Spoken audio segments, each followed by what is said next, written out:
الرحمن الرحیم۔ السلام علیکم۔ آج ہم پڑھیں گے جماعت چہارم کا تربیتی نصاب، اس کا سبق نمبر 2 عنوان غسل کیسے کریں، اس کی آج ہم پڑھائی کریں گے۔ صفحہ نمبر 45۔ پہلا ہے غسل کرنے کا سنت طریقہ۔ غسل کرنے والے کو چاہیے کہ پہلے دونوں ہاتھوں گٹوں تک دھوئے، پھر استنجا کرے، پھر اگر بدن پر ناپاکی لگی ہو تو اسے صاف کرے، پھر وضو کرے۔ وضو کے بعد 3 مرتبہ سر پر پانی ڈالے، پھر دائیں کندھے پر 3 مرتبہ اور پھر بائیں کندھے پر 3 مرتبہ، اس طرح پانی ڈالنے کے سارے جسم پر پانی بہہ جائے اور بال برابر جگہ بھی خشک نہ رہے۔ یعنی بچوں یہ غسل کرنے کا طریقہ بتایا ہوا ہے۔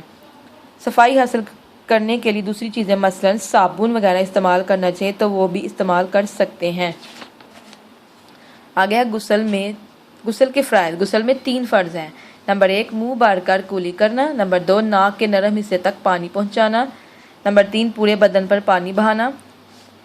آگے ہے غسل میں 5 سنتیں، یعنی غسل کی سنتیں۔ پہلے فرض پڑھا ہم نے، اب ہم پڑھیں گے غسل کی سنتیں۔ دونوں ہاتھ گٹوں تک دھونا، نمبر 2 استنجا کرنا، جس جگہ بدن پر نجاست لگی ہو اسے دھونا، نمبر 3 ناپاکی دور کرنے کی نیت کرنا، نمبر 4 پہلے وضو کر لینا، نمبر 5 تمام بدن پر 3 بار پانی بہانا۔ آگے ہے غسل میں 3 مکروہات ہیں۔ نمبر 1 قبلہ کی طرف منہ کرنا، سطر کھلے ہوئے ہونے کی حالت میں بغیر ضرورت بات کرنا، پانی بہت زیادہ استعمال کرنا یا حد سے زیادہ کم استعمال کرنا۔